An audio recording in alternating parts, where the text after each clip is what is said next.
Bonjour Sylvain Carle. Bonjour José. Alors, tu es au Kung Fu actuellement, mais tu étais là hier également pour une présentation. Oui.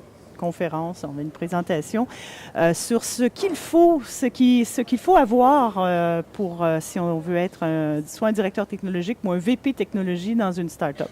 Oui. Peux-tu en faire le tour un petit peu pour le bénéfice?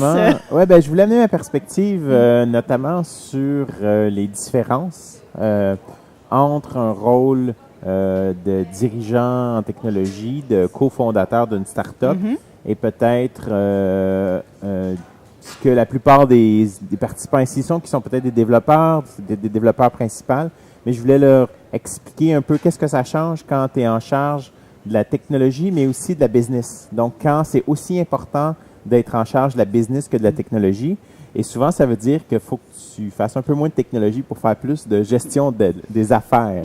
Donc, je l'ai présenté vraiment dans le contexte de mon expérience des 10 dernières années dans un start-up. Internet, donc qu'est-ce que ça veut dire. Et une des choses que j'ai faites au début, c'est que j'ai bien défini qu'est-ce que c'était une start-up. Et une start-up, c'est vraiment une organisation qui est formée pour trouver un modèle d'affaires qu'elle peut répéter et exploiter à grande échelle, scale it, comme on dit en anglais. Donc, c'est très différent d'une grande entreprise qui, elle, a déjà trouvé son modèle d'affaires et qui est en train d'exécuter et de continuer de bien l'exécuter. Donc, il y a beaucoup plus d'incertitudes dans les startups et on va beaucoup plus vite. Une de mes métaphores préférées, c'est le kayak. On est en kayak, on est dans les rapides et puis il y a une roche en avant. Donc, il faut communiquer clairement. Quand on dit tourne, on tourne à gauche. C'est pas le temps de sortir le GPS pour voir qu'est-ce qu'on va faire pour éviter la roche. Il faut éviter la roche parce que c'est une course aussi. C'est l'avantage principal des startups, c'est d'être plus rapide, plus innovante que les grandes compagnies. Les grandes compagnies ont plus de ressources, ont plus d'argent pour avoir des équipes, du marketing, de la promotion, pour mieux structurer ce qu'elles font. Mais sont plus lourdes. Je les appellerai pas des Titanic parce qu'on a des superbes paquebots transatlantiques. De temps en temps, il y en a un qui coule, mais la plupart font du travail extraordinaire dans leur niche. Mais les startups sont vraiment créées pour aller vite et bien, et avec une agilité qui est nécessaire aussi.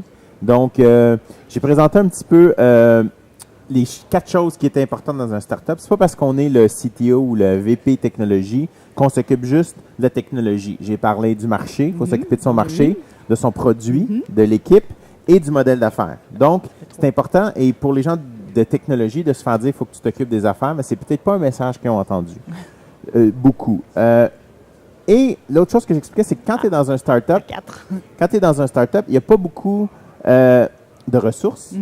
En général, tu es le vice-président de toi-même et d'une autre personne. On fait un peu tout. Il faut que tu fasses aussi tout ce que tu es supposé de faire pour avoir une compagnie qui roule. Il faut que tu aies à la banque. Il faut que tu t'occupes des avocats, il faut que tu payes tes employés, il faut que tu aies un loyer, il y a des trucs gouvernementaux. Donc, à la blague, je disais tout ce qui a besoin d'un fax qui nous emmerde, il faut aussi que tu t'occupes de ça, même si ça ne te tente pas d'envoyer des fax. Mais le vrai travail d'un CTO, c'est de livrer la marchandise, c'est de comprendre le domaine d'affaires et de livrer la meilleure technologie qui permet de mettre en place des revenus pour la compagnie. Donc, je parlais aussi un petit peu des différences importantes entre quelqu'un qui est un développeur ou quelqu'un qui est un gestionnaire.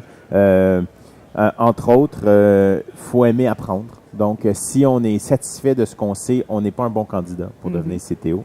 Il faut être pragmatique et pas dogmatique. Donc, faut s'adapter. Faut rester calme pendant la tempête parce qu'il y a des tempêtes. Les startups, c'est des montagnes russes. Faut être capable d'organiser, mais juste assez, pas trop. Il y a cette tendance-là de surorganiser. Il faut laisser un peu de liberté de mouvement. Exactement. Et ce qui est clé, et ce que je pense qui n'est pas assez bien enseigné dans les universités ou les endroits où on forme des gens qui pourraient avoir ce rôle-là, c'est qu'il faut être un excellent communicateur. Donc, c'est très important parce qu'aujourd'hui, la ressource clé, ce qui est le plus important dans un start-up, dans une compagnie qui commence, c'est l'équipe, c'est les gens avec lesquels tu travailles. Il faut que ça soit clair ce qu'il y a à faire, il faut que les gens comprennent bien où on s'en va. Il faut rapidement prendre des décisions et s'aligner. Et cette capacité-là de toujours être en train de prendre des décisions avec de l'information incomplète. Donc, on en parlait tantôt avant de commencer, mais on n'est pas en gestion de risque en start-up. Le risque principal des start-up, c'est de faire faillite. On est en gestion de livrer un produit, d'aller vite et bien. Et donc, comment on navigue toutes nos options. Mais souvent, on n'a pas toute l'information. Il faut avoir une balance de gut feeling, de qu'est-ce que j'ai l'impression qu'il faut faire, et en même temps avoir la vue macro et très rationnelle sur non, on sait où on s'en va, ça c'est nos grands objectifs, on s'aligne là-dessus, mais à tous les jours, il y a des centaines de décisions à prendre. Donc, cette capacité-là de décider et d'avancer est importante. En fait, ce qui est intéressant là-dedans, c'est aussi la capacité de communiquer qui semble être autant une capacité d'être un leader à l'interne, c'est-à-dire de communiquer aussi son enthousiasme et de bien partager ses idées avec l'équipe et d'être capable de vendre aussi l'idée évidemment pour que la start-up débouche sur autre chose. Et c'est ça qui semble manquer aussi beaucoup parce que souvent, on ne comprend pas très bien quand on a quelqu'un qui nous présente une idée pour une entreprise, on n'a pas très bien saisi ce que ça fait exactement. Et vu qu'on a un nombre de temps limité dans une journée pour faire tout ce qu'il y a à faire, et parce que souvent aussi les gens en technologie ont comme une certaine, je dirais pas une répulsion, mais n'aiment pas ça le marketing. C'est comme sale le marketing si tu es un geek en technologie. Et c'est la même chose avec la gestion puis le management. Une des choses que j'expliquais hier, c'est que mes amis me disaient en joke, tu sais, comme « Ah, t'es vraiment en train d'être un gestionnaire, t'es un manager », tu sais, puis c'est un terme péjoratif de se faire dire ça.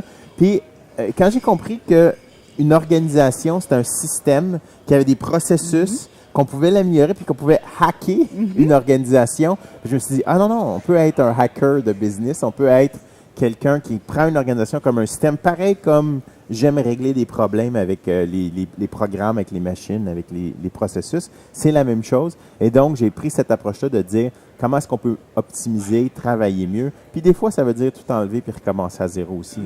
Donc, la capacité de se réinventer, ça c'est peut-être le dernier point sur lequel j'insiste, c'est il y a un terme qui est très à la mode dans les blogs de start-up américains de ce temps-ci, c'est le terme pivot. Donc, la capacité de dire, c'était bien ce qu'on a fait, mais ça ne marche pas comme on voudrait, il faut se réinventer. Ou on arrête, ou on se réinvente, mais après un bout de temps, quand ça ne fonctionne pas, nous, on avait fait praise.com, ça marchait assez bien, on avait un certain succès local, mais ce n'était pas à la hauteur de nos attentes, et on s'est dit, on ne peut pas en rester là. Si on fait quelque chose depuis 12 mois et ça ne change pas et ça ne va pas autrement, ça veut dire qu'il faut faire d'autres choses. Et là, ça veut dire se remettre en question, aller au tableau blanc, brainstormer, puis replacer tout ce qu'il y a replacé. En tout cas, ça prend quand même, disons, une génétique particulière pour beaucoup de passion. Beaucoup de passion. Merci. Sylvain Carle. Merci.